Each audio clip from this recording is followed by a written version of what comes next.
After the defeat at the Badr robbery, the people of Quraysh realized they needed to seek revenge to change their misfortune.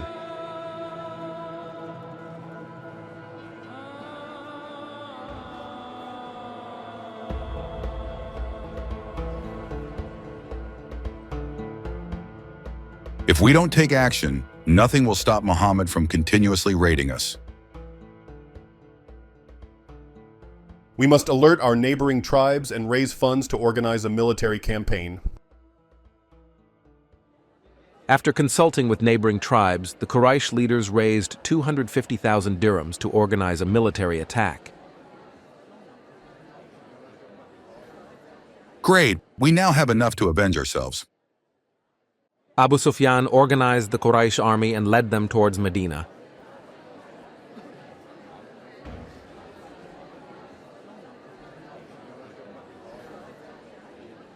Bring enough food for all of us, at least for 3 weeks. We have to feed our horses and camels too. 15 Quraysh women joined the army, led by Hind bint Utbah, the wife of Abu Sufyan. During the Badr robbery, Muhammad's followers killed my father Utbah, my uncle Shaybah, and my son Hanzala. I will avenge them now. Hind bint Utbah approached Washi, an Abyssinian slave known for his exceptional skill with a javelin. Washi, if you can kill Hamza in revenge for my uncle, I will grant you your freedom. Yes, ma'am. I accept your offer. A year after their defeat at the Badr robbery, in the month of Ramadan, an army of 3,000 Quraysh warriors marched from Mecca toward Medina, led by Abu Sufyan.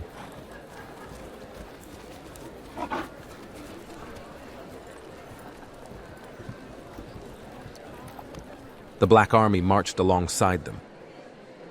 They marched for about 10 days until they arrived at Mount Uhud, a few miles from Medina.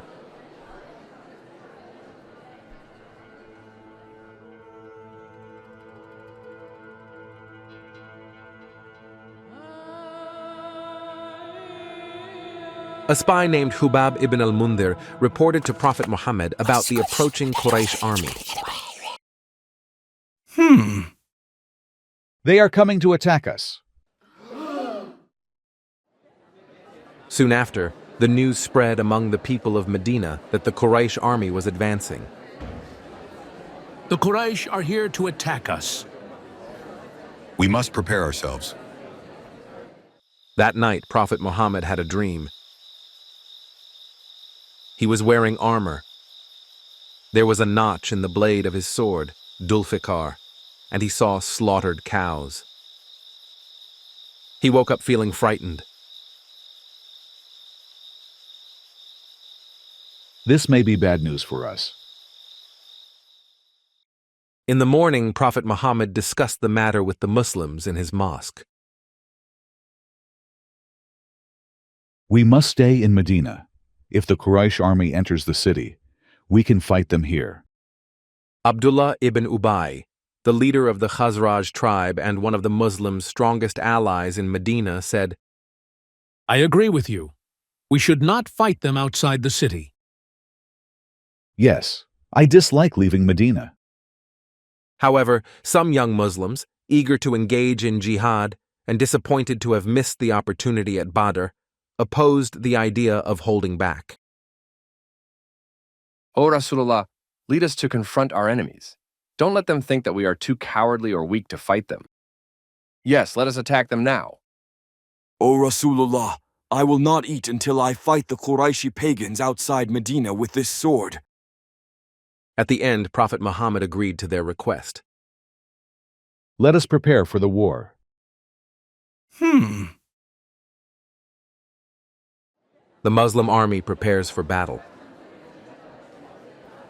The same young Muslims, who had previously been eager to fight, approached Prophet Muhammad. If you had wanted to stay in the city, we would not have opposed you. Yes, we had no right to persuade you against your will. I've already put on my armor, and now you tell me this? It is not fitting for a prophet who has put on his armor to put it off until he has fought.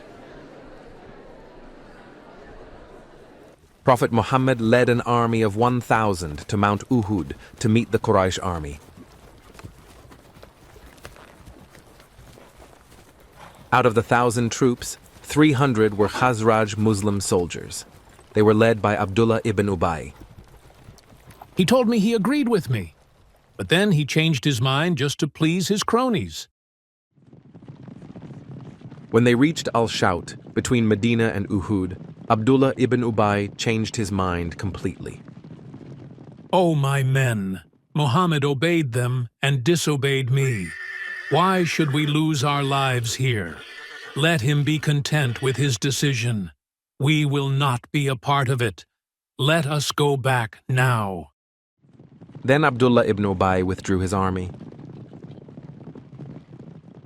Prophet Muhammad and his Muslim army saw his ally Abdullah bin Ubay and his army leave. Abdullah bin Ubay is a hypocrite. May Allah curse you, you enemies of Allah. Allah will make his prophet independent of you. O Rasulullah, should we seek help from our allies, the Jews? We do not need them. Prophet Muhammad and the Muslim army continued their march toward Mount Uhud. They avoided the Quraysh army by passing through the land of a blind man named Mirba bin Qayzi.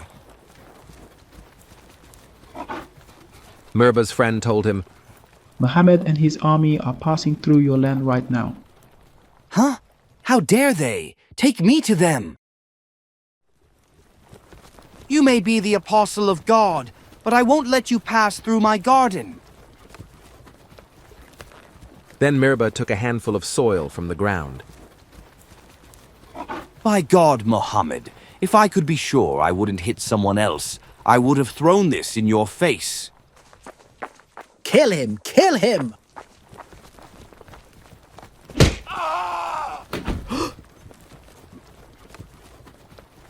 Don't kill him, for this blind man is blind of heart and blind of sight.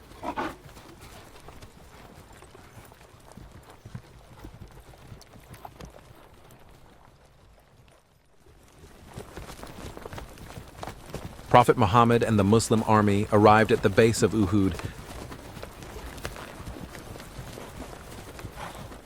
positioned on the high ground facing the mountain. Do not fight until I give the order. Yes, Yes, Rasulullah. Rasulullah. Abdullah ibn Jubair, take the archers to Ainayan Hill and guard the rear of the Muslim army. Do not leave your position, no matter what. Yes, Rasulullah.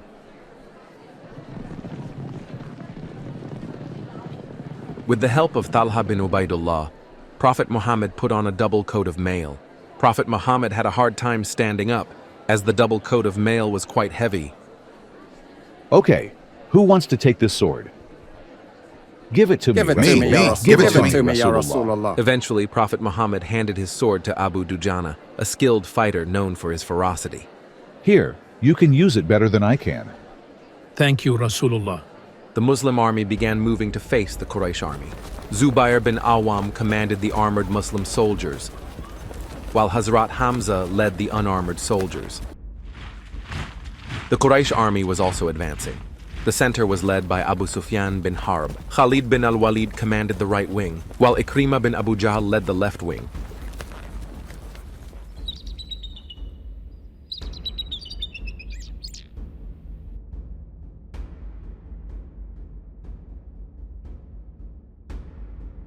A single combat was started as the tradition of Arab war. Talha bin Abu Talha of Quraysh fought against a Muslim named Az-Zubayr bin al-Awwam.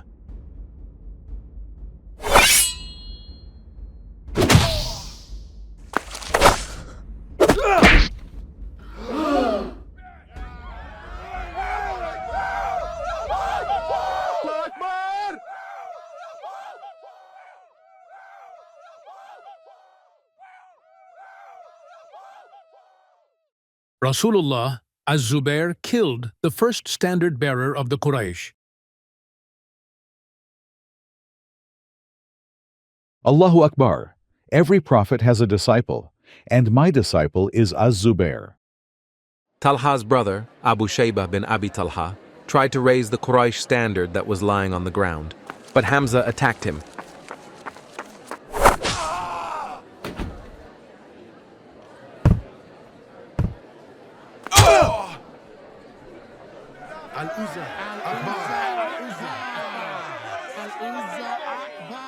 Order them to attack! Attack! Allahu Akbar!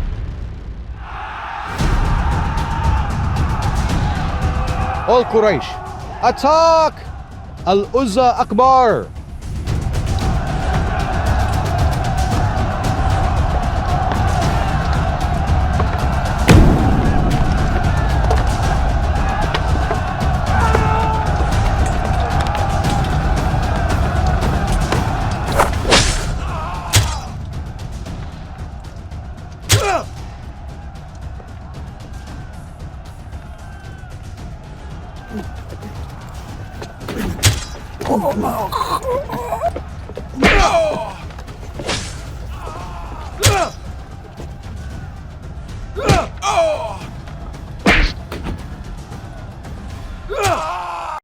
Abu Dujana, with Prophet Muhammad's sword, killing many Quraysh soldiers.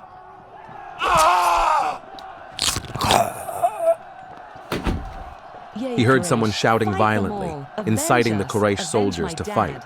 Avenge my uncle, avenge my son, kill them all. Ooh, you are a woman? Ah! Help me! That woman was Hind bint Utbah.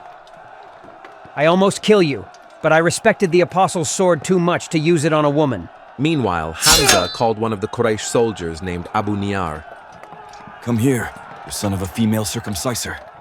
Abu Niyar is the son of Ammar, a female circumciser in Mecca.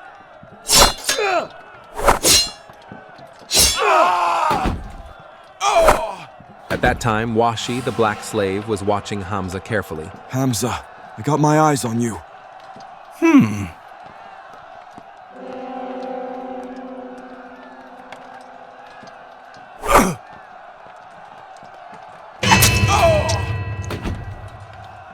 You did it, Washi. You killed him.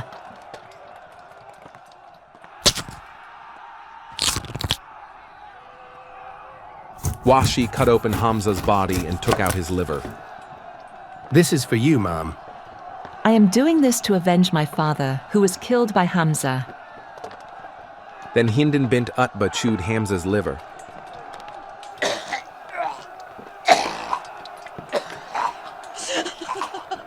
Doesn't taste good, ma'am? Maybe salt and pepper will help. Father, I miss you. I hope you rest in peace now. Then Hind cut off Hamza's nose and ears.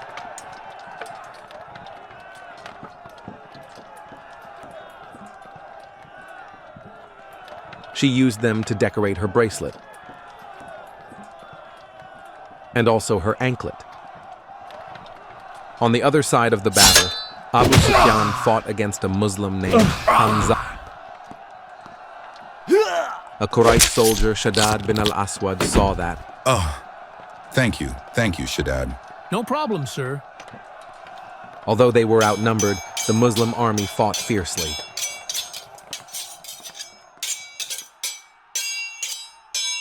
They killed many Quraysh soldiers in the center part. The Quraysh front line was now broken. The Quraysh soldiers panicked and began to run. Should we chase after them? No, let them run back to Mecca. We won! We won! So the war is over? Following their men, the Quraysh women also fled. Woo! There go our Jawari. They ran away from the battlefield by lifting their garments. This exposed their legs.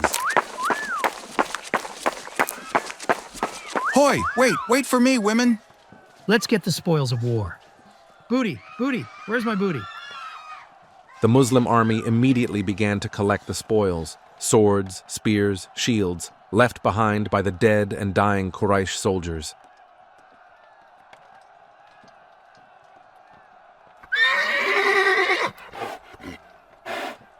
What are they doing? Don't they see that we are still here, ready to attack? The Muslim archers guarding the rear of the army saw the Quraysh soldiers fleeing. They too became eager for the spoils of war. Look, let's get the loot before the others beat us to it. Don't you remember what Rasulullah instructed you to do? But most of the Muslim archers ignored him and left 𝐏𝐚𝐫𝐭 Hill to join the Muslims in collecting the loot. That is the command of the Prophet. Where's my booty? Let's get the spoils of war. Listen up. It's not time to think about the loot. We must guard this place. On the battlefield, they began to collect the spoils. Hurry! Grab as much as you can. This is our payment. The Muslims fought over the spoils of war.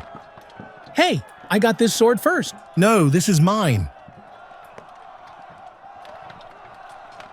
I never realized that any of the Prophet's companions desired the world and its goods until that day.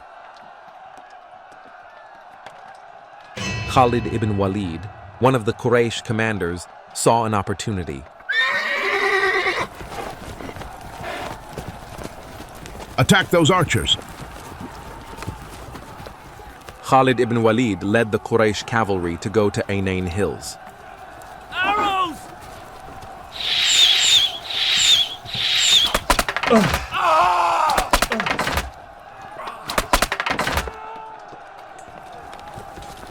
Attack!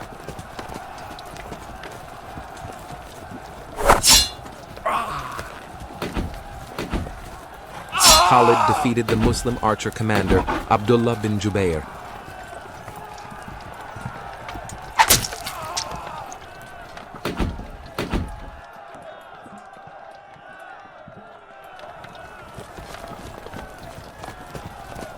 Ibn Walid then led the Quraysh army to attack the Muslim army from the rear.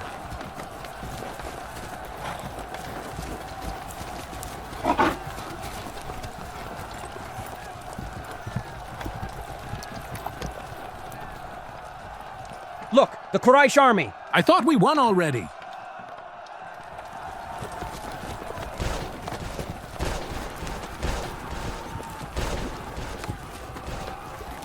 Another Quraysh commander, 𝐏𝐚𝐫 bin Abu Jahl, led the Quraysh army to attack the Muslim army from the front. 𝐏𝐚𝐫 bin Abu Jahl used this opportunity to avenge the death of his beloved father, who was mutilated and beheaded by Muslims during the Badr robbery. Under attack from both the front and rear, the Muslim army began to tire, and their soldiers started to fall one by one.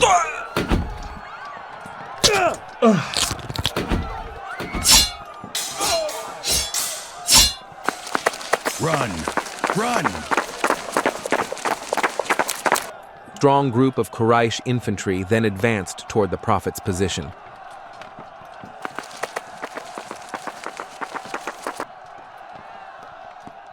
Prophet Muhammad was guarded by 30 soldiers.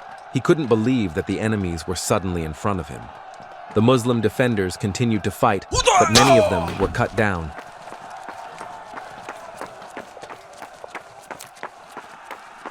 Some of the Quraysh managed to break through the cordon and came within a stone's throw of the Prophet.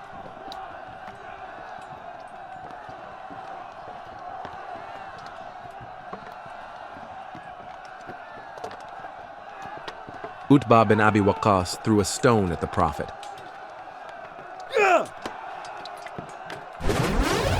His stone broke two of the Prophet's incisors and cut his lower lip. Abdullah bin Shahab sent another stone for the Prophet.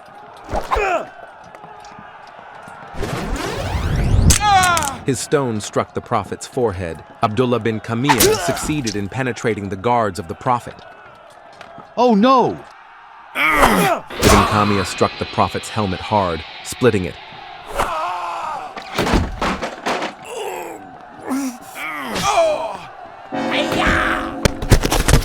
Help! Help! Help! Help! Prophet Muhammad screamed hysterically. Help! Help!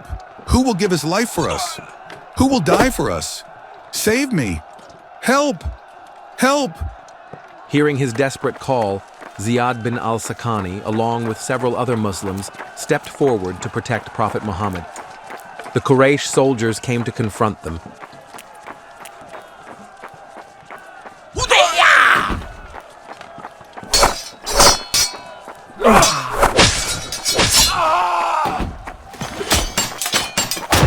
Like a helpless chicken, the brave prophet hid behind his Muslim protectors.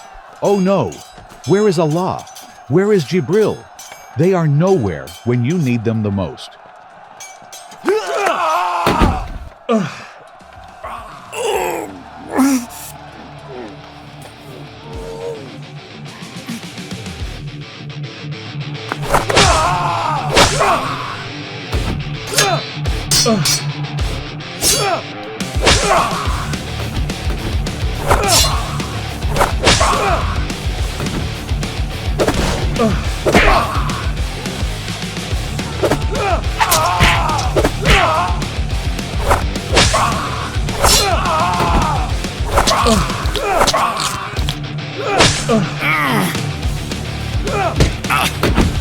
The Quraysh soldiers killed Muhammad's guards one by one in front of him until only Ziyad ibn al-Sakani and Sa'd ibn Waqqas remained.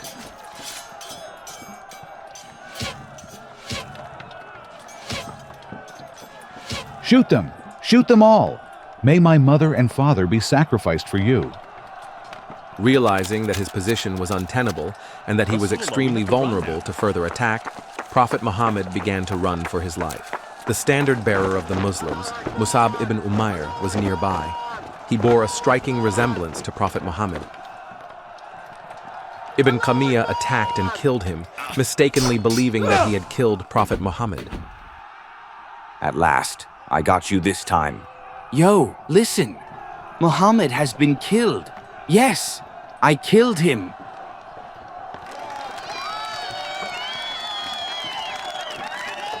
Upon hearing this devastating news, the Muslim army fell into disarray. Many fled the battlefield, heading toward Medina.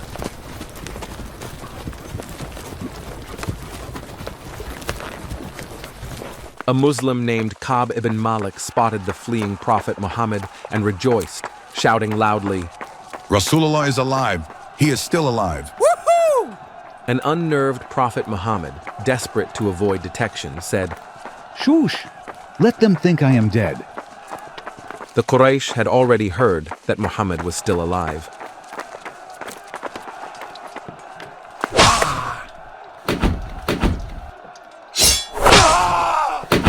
A Quraysh soldier named Ubay bin Khalaf attacked Prophet Muhammad.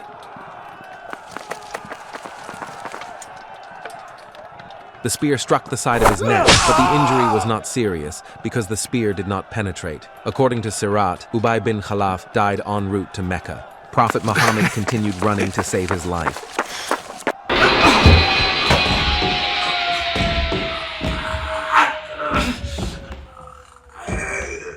He accidentally fell into a hole that had been dug earlier to trap the Muslim soldiers. While their prophet calls them to their Lord, how can a nation that wounds the face of their prophet be saved?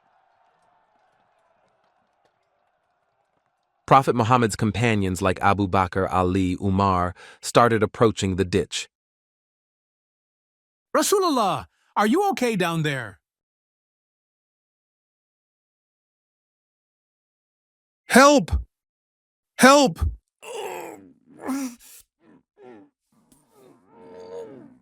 Help! Help!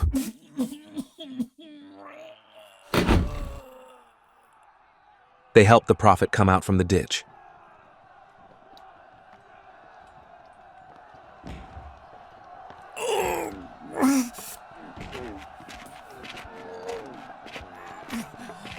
They all ran away and tried to reach a cave near the hill to hide. Oh, guys, I'm so tired.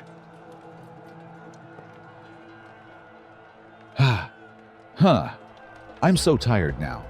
I can't continue any longer. Talha bin Ubaidullah offered some help.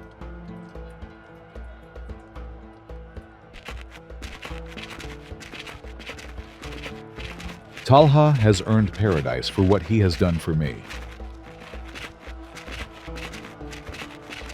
Inside the cave, Ali brought some water to Prophet Muhammad. The wrath of Allah is fierce against those who bloodied the face of his prophet. When Abdullah ibn 𝐏𝐚𝐫 broke Prophet Muhammad's helmet, 2 pieces of it penetrated his cheek. Abu Ubaidah bin al-Jarrah attempted to remove the metal pieces. The metals penetrate your skin deeply, Ya Rasulullah. Let me pull them out with my teeth.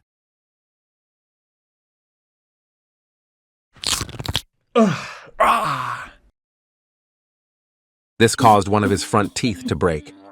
I got one of them, but I broke my front tooth. Let me try to remove the other one. You've already broken your tooth. Let me do it now. No, I want to do this, okay?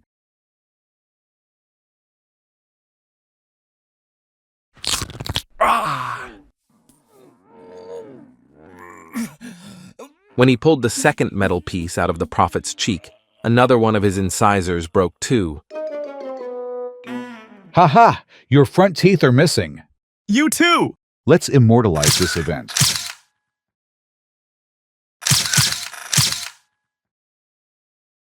To those who spread the rumor of my death, Allah revealed this verse. Muhammad is no more than a messenger. Other messengers have gone before him. If he were to die or to be killed, would you regress into disbelief? Those who do so will not harm Allah whatsoever, and Allah will reward those who are grateful. Meanwhile, on the battlefield, the Quraysh army realized that 𝐏𝐚𝐫𝐭 did not kill Prophet Muhammad. Perhaps he was killed by somebody else. Did you find Muhammad's body? So far, no. The Quraysh soldiers searched for Prophet Muhammad's body.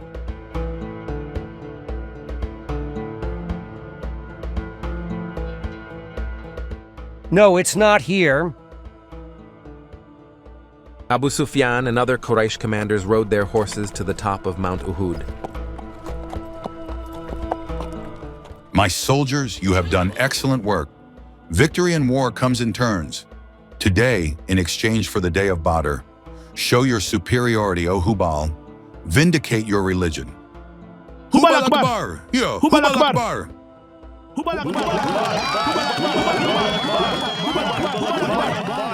Prophet Muhammad and his companions could hear Abu Sufyan's words from inside the cave. Umar told him that Allah is the greatest. Yes, Rasulullah.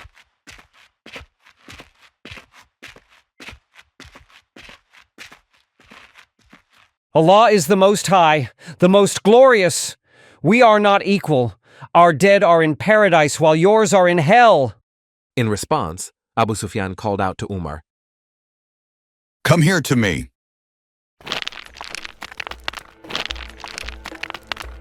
Umar met Abu Sufyan at the top of Mount Uhud. Umar, did we kill Muhammad? By Allah, you have not. He is listening to what you say right now. I consider you more truthful and reliable than 𝐏𝐚𝐫𝐭. Abu Sufyan and his army left Umar. Badr is your meeting place next year. Yes, it is an appointment between us. After Abu Sufyan left, Prophet Muhammad ordered Ali. Ali, follow their army and see if they are truly heading back to Mecca, or if they are going toward Medina. By Allah, if they go to Medina, I will fight them. Ali and his Muslim soldiers rode toward Medina on horseback. Whenever the Muslims successfully attacked another tribe, they would usually capture and enslave their victims, violate the women and children, rob them of their belongings, and ransack the land. Now, Ali was worried that the Quraysh might do the same to the Muslims in Medina. However, he soon found out that Abu Sufyan and his people were not as barbaric as the Muslims. All their tracks show they are heading toward Mecca. The Quraysh are different from us Muslims. They aren't interested in plundering or capturing people to enslave. On the battlefield, Prophet Muhammad and the Muslims wept before Hamza's mutilated body. By Allah, if Allah grants us victory over them in the future, we will mutilate them as no Arab has ever mutilated anyone. However, he changed his mind. Allah says, if you punish, then punish as you have been punished, but endure patiently.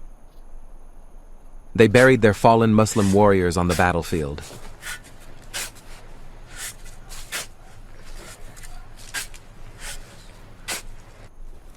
Then they returned to Medina. It is reported that 70 Muslims were killed in the Battle of Uhud, while the Quraysh lost 23 men.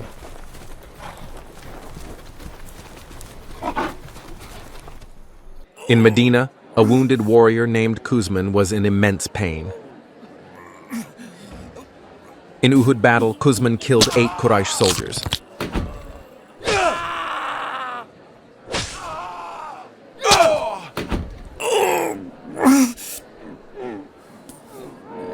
To die is better than to run away. O people of Oz, fight for honor and fame like me. Congratulations, O 𝐏𝐚𝐫. You will go to paradise. Why do you congratulate me? My aim was not to be a shaheed. I did not even think about upholding the religion. I fought for my tribe. I fought to prevent the Quraysh from damaging the date gardens of Medina. When his pain became unbearable, he cut the vein in his arm with an arrow and committed suicide. Prophet Muhammad was not happy about this because 𝐏𝐚𝐫's intention in dying was not to please the Prophet. That's why he said, 𝐏𝐚𝐫 didn't give his life for Allah. He gave it for his own desires. Therefore, he is a person of hell. However, when someone gives his own life to please Allah, then Allah permits it, as stated in Qur'an, Surah Al-Baqarah, verse 207. And there is the type of man who gives his life to earn the pleasure of Allah, and Allah is full of kindness to his devotees. This means that if a Muslim warrior decides to end his life for the benefit of Islam and to please Allah, then his actions are considered halal and he will be rewarded in the afterlife as a shaheed or martyr. The defeat at Uhud was a deeply painful blow to Muhammad, and his credibility as the messenger of Allah was now at stake. He quickly recognized this. While the success at Badr robbery was seen as a proof of Prophet Muhammad's divine claim, the defeat at Uhud was subversive to his prophetic claims. Why didn't Allah send angels to help us this time, just as he did at Badr? Perhaps this is just a test from Allah, one that we are not prepared for. The Jews started broadcasting the same argument. Now we're talking. In an attempt to restore his reputation, Prophet Muhammad blamed the defeat at Uhud on the Muslim hypocrites who abandoned him before the war. They conceal in their hearts what they do not reveal to you. They say to themselves, if we had any say in the matter, none of us would have come to die here. Say, O Prophet, even if you were to remain in your homes, those among you who were destined to be killed would have met the same fate. Through this, Allah tests what is within you and purifies what is in your hearts, and Allah knows best what is hidden in the heart. In order not to be blamed for the deaths of the Muslim soldiers, Prophet Muhammad boasted that the Muslims who were killed in the Battle of Uhud were actually now happily living in heaven. Never think of those martyred in the cause of Allah as dead. In fact, they are alive with their Lord, well provided for, rejoicing in Allah's bounties, and being delighted for those yet to join them. There will be no fear for them, nor will they grieve. They are joyful for receiving Allah's grace and bounty, and that Allah does not deny the reward of the believers. Their reward is forgiveness from their Lord and gardens, under which rivers flow, staying there forever. How excellent is the reward for those who work righteousness. If what he said is right, why didn't he fight to the death instead of hiding in a cave? Hush, don't ask, just believe.